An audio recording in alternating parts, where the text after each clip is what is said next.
तो राम राम सभी किसान साथियों को। तो किसान साथियों, जैसा कि आप सभी जानते हैं, 3 से 4 दिन हो गए हैं कोहरे की शिकायत जो है काफ़ी ज़्यादा बढ़ चुकी है। 4 दिन में इतना कोहरा पड़ा है कि सरसों को, जो अगेती सरसों लगाई हुई थी, उनमें काफ़ी ज़्यादा अब नुकसान हो चुका है। जिनमें दाने भर रहे थे या जिनमें दाने अभी कच्चे थे, तो अभी जो है उनका प्रोडक्शन जो है आधा रह गया है, क्योंकि कोहरे के कारण जो है दानों में जो है रस नहीं भर पाया है, जिसके कारण जो है सरसों की पैदावार जो है अगेती में कम होने की संभावनाएं हैं। जैसे कि आप देख रहे हैं, कोहरे के कारण ये सरसों एकदम मुड़ गई है और यहाँ से वाइट वाइट सा आपको दिखाई दे रहा है, ये देख सकते हैं। ये सभी जो है कोहरे के कारण हुआ है।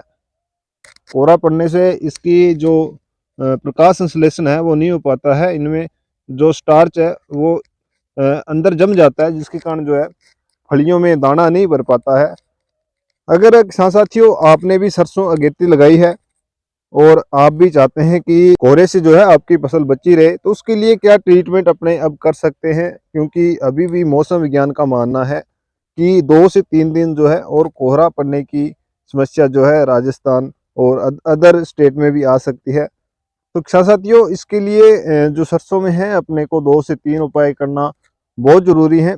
अगर इन उपायों को अपने कर लेते हैं तो इस कोहरे से जो है कुछ हद तक अपने काबू है इसको कर सकते हैं। अगर अपने कोहरे से सरसों की फसल को किसान साथियों बचा लेते हैं, तो जो अपना उत्पादन जो सरसों देती है अमूमन 5 से 6 क्विंटल, तो उसमें अपने वापस आ सकते हैं। अगर अपने इस समस्या को कंट्रोल करने में थोड़ा और लेट हो जाते हैं, तो निश्चित रूप से जो है किसान साथियों, सरसों का प्रोडक्शन है उसमें कमी आने की पूरी से पूरी संभावनाएं हो सकती हैं। क्योंकि किसान साथियों, एक बार कोहरे का प्रकोप सरसों पे हो जाने के बाद अपने कुछ भी उपाय करें, वो हमारे लिए जो है सही नहीं रहेंगे। क्योंकि जो एक बार कोहरा लग जाता है सरसों, तो अपना प्रोडक्शन जो है 30 से 40% जो है कम हो जाता है। जिन भी फार्मर ने अगेती सरसों लगाई थी और जिन सरसों है जिनके अभी दाना भर चुका है, ये देख सकते हैं, अब सरसों की जो फलियां हैं वो खराब हो चुकी हैं इसके अपने कोहरे के कारण। तो किसान साथियों, आप लोगों को करना क्या है, सबसे पहले तो आपके पास यदि ट्यूबवेल और नहर की सिंचाई उपलब्ध है, तो सबसे पहले आप सरसों की फसल में एक सिंचाई अवश्य रूप से निकालें। अगर सिंचाई करते हैं तो पौधे हैं उसमें जो जाइलम फ्लोएम होते हैं वो एक्टिव होंगे, जिसके कारण जो है इसमें प्रकाश संश्लेषण की दर बढ़ेगी, जो कि पाड़े को कुछ हद तक जो है कम करने में आपको मदद करेगी और पौधा जो है ठंड को कम मानेगा। और किसान साथियों, दूसरा उपाय जो आप ये कर सकते हैं कि आप इसमें सल्फर का जो है स्प्रे निकालें, फोलियर करें, फोलियर से स्प्रे निकालें। सल्फर बहुत ज़रूरी है। वैसे भी सरसों की फसल में 2 से 3 स्प्रे जो है सल्फर के होने चाहिए, बट अभी कंडीशन चल रही है कोहरे की, तो उस कंडीशन में तो बहुत ज़्यादा ज़रूरी है कि किसान साथियों, इसमें एक सल्फर की स्प्रे जो है ज़रूर निकाली जाए।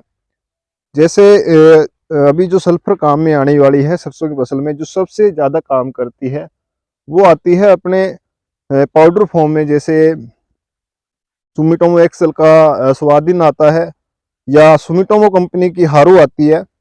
अदर कंपनियों के जो है अलग अलग नाम से प्रोडक्ट जो आते हैं, जिसमें 65% सल्फर प्लस 10% टर्बुकोनाजोल आता है, जो कि सल्फर प्लस फंगिसाइड का काम जो है किसान साथियों करता है। तो उसकी आप जो है एक स्प्रे निकालें, जिसकी डोज की बात करें तो 200 ग्राम जो है प्रति बीघे के हिसाब से आप इसका स्प्रे निकालें। अगर आप दूसरा एक लिक्विड सल्फर भी आता है, जिसमें 4% जो है सल्फर की मात्रा होती है, आप उसका भी प्रयोग जो है किसान साथियों कर सकते हैं। वो भी फायदेमंद जो है सरसों की फसल के लिए रहने वाली है। तो दोनों में से कोई भी सल्फर का अवश्य रूप से किसान साथियों आपको सरसों की फसल में प्रयोग करना है, जिससे कि आपके जो है प्रोडक्शन में कमी ना आए। तो उम्मीद है किसान साथियों, आपको जानकारी जो है पसंद आई होगी। धन्यवाद। जय जवान जय किसान।